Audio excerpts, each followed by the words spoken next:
आज मैं बात करने जा रहा हूं उस जिद की जिसने दुनिया की सबसे बड़ी ताकत अमेरिका को घुटनों पर ला दिया। जी हां, आपने बिल्कुल सही सुना।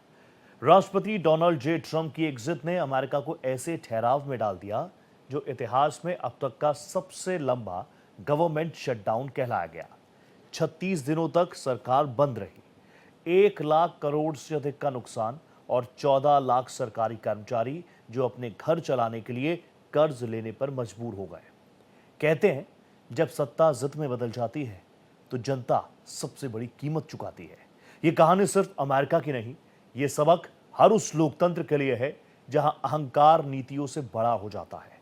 आज हम खोलेंगे इस शटडाउन की हर परत, राजनीति, अर्थव्यवस्था और आम अमेरिकी की तकलीफ तक, क्योंकि जब दुनिया की सबसे बड़ी ताकत रुक जाती है तो पूरी दुनिया सिहर उठती है। तो चलिए शुरुआत करते हैं अपनी इस सुपर एक्सक्लूसिव रिपोर्ट की। शटडाउन ने डुबोई अमेरिकी अर्थव्यवस्था। ट्रंप की जिद से ठहरा अमेरिका। सबसे लंबा शटडाउन जारी। भूख से जूझ रहे अमेरिकी परिवार। अब तक 1 लाख करोड़ का नुकसान।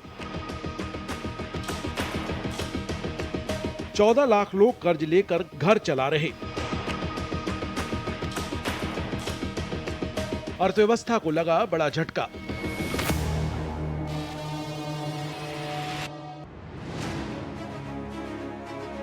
वाशिंगटन में 1 महीने पहले शुरू हुआ सरकारी गतिरोध अब पूरे देश में संकट का रूप ले चुका है।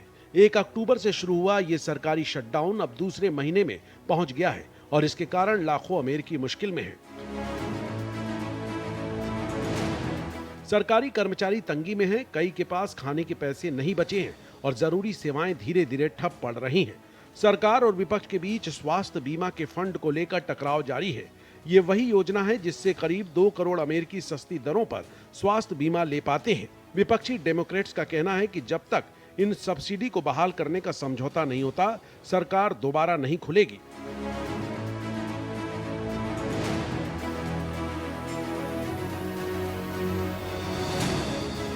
वहीं सत्ता पक्ष यानी रिपब्लिकन पार्टी का रुख है कि बातचीत तभी होगी जब सरकार को पहले दोबारा खोला जाए। इस राजनीतिक खींचतान की वजह से राष्ट्रपति ट्रंप की सरकार ठप पड़ी है। फेडरल दफ्तर बंद हैं और हजारों सरकारी कर्मचारी पिछले कई हफ्तों से सैलरी नहीं पा सके हैं।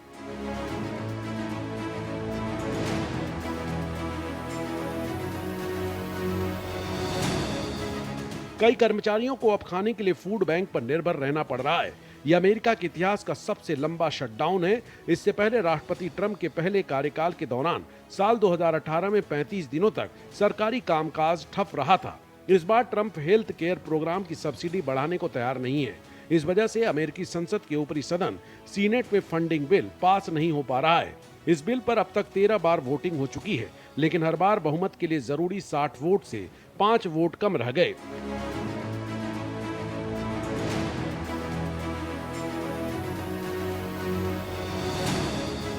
शटडाउन से अर्थव्यवस्था को भारी नुकसान हो रहा है। कांग्रेसनल बजट ऑफिस CBO के मुताबिक अब तक 11 अरब डॉलर का नुकसान हो चुका है।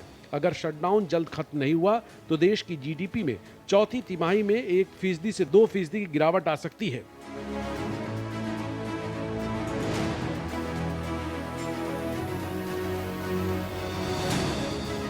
रिपोर्ट के मुताबिक अब तक 6.7 लाख सरकारी कर्मचारी छुट्टी पर भेजे जा चुके हैं, जबकि 7.3 लाख कर्मचारी बिना सैलरी के काम कर रहे हैं। इस तरह लगभग 14 लाख लोग कर्ज लेकर घर चला रहे हैं।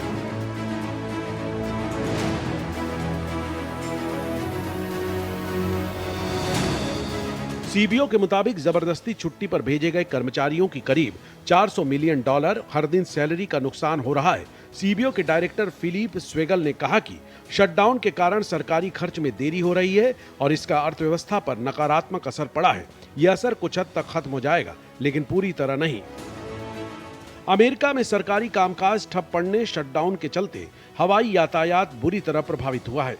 देश भर में कई हवाई अड्डों पर उड़ानें देर से चल रही हैं या रद्द की जा रही हैं।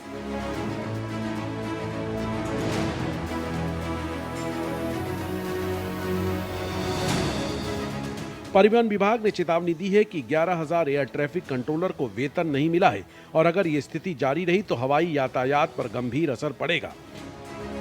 फेडरल एविएशन एडमिनिस्ट्रेशन के मुताबिक एयर ट्रैफिक कंट्रोलर भारी तनाव और थकान से जूझ रहे हैं, जिसके कारण बड़ी संख्या में कर्मचारी ड्यूटी पर नहीं आ रहे हैं।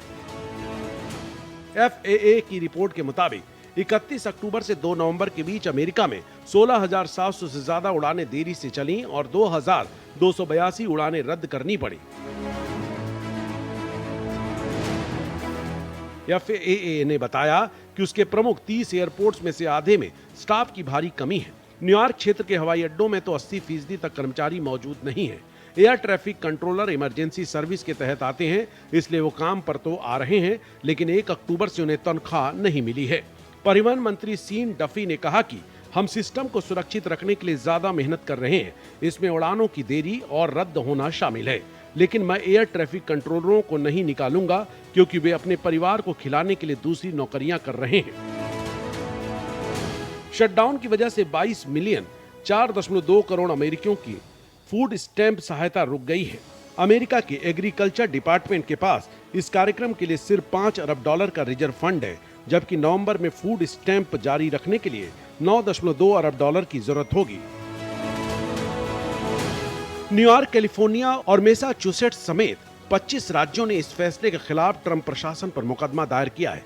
इन राज्यों का कहना है कि लाखों लोगों की फूड सप्लाई रोकना गैर कानूनी है। अमेरिका का फिस्कल ईयर यानी खर्च का साल 1 अक्टूबर से शुरू होता है। ये एक तरह से सरकार का आर्थिक साल होता है, जिसमें वो अपना पैसा खर्च करने और बजट बनाने की योजना बनाती है। इस दौरान सरकार तय करती है कि कहां पैसा लगाना है, जैसे सेना, स्वास्थ्य या शिक्षा में। अगर इस तारीख तक नया बजट पास नहीं होता तो सरकारी कामकाज बंद हो जाता है। इसे शटडाउन कहते हैं।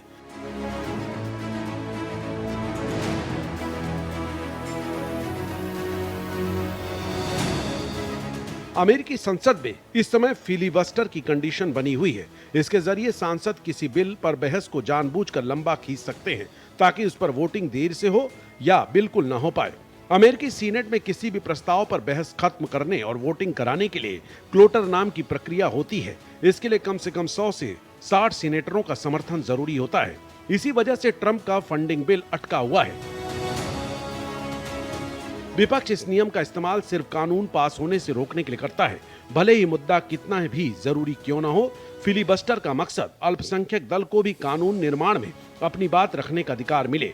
कोई भी पार्टी सिर्फ अपनी संख्या के दम पर तानाशाही न करे। हालांकि इसमें नुकसान ये है कि इसका इस्तेमाल राजनीतिक हथियार के तौर पर किया जाता है। 4 साल पहले जब बाइडेन की डेमोक्रेटिक पार्टी सत्ता में थी, तब भी इसे खत्म करना चाहते थे, लेकिन ट्रंप की रिपब्लिकन ने इसका विरोध किया था।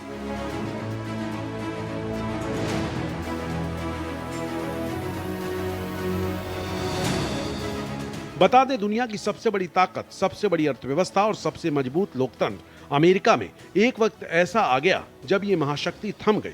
सरकार के दफ्तरों पर ताले लग गए, सड़कों पर उतरे सरकारी कर्मचारी और देश की अर्थव्यवस्था ने अब तक का सबसे बड़ा झटका झेला है।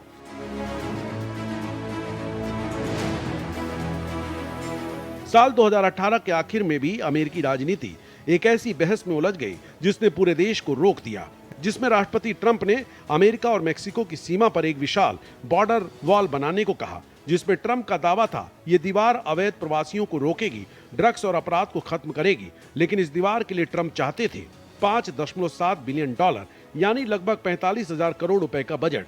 वहीं कांग्रेस में बहुमत रखने वाले डेमोक्रेट्स ने साफ मना कर दिया। उनका कहना था दीवार नहीं, नीति चाहिए, पर ट्रंप पीछे हटने को तैयार नहीं थे। वहीं अब अमेरिका के दोनों प्रमुख दल डेमोक्रेट और रिपब्लिकन ने Obama health care subsidy programme को लेकर ठनी हुई है। डेमोक्रेट्स चाहते हैं कि हेल्थ केयर की सब्सिडी बढ़ाई जाए। रिपब्लिकन को डर है कि अगर सब्सिडी बढ़ाई गई तो सरकार को खर्च करने के लिए और पैसे की जरूरत पड़ेगी, जिससे बाकी सरकारी काम प्रभावित होंगे। Bureau report, Bharat express.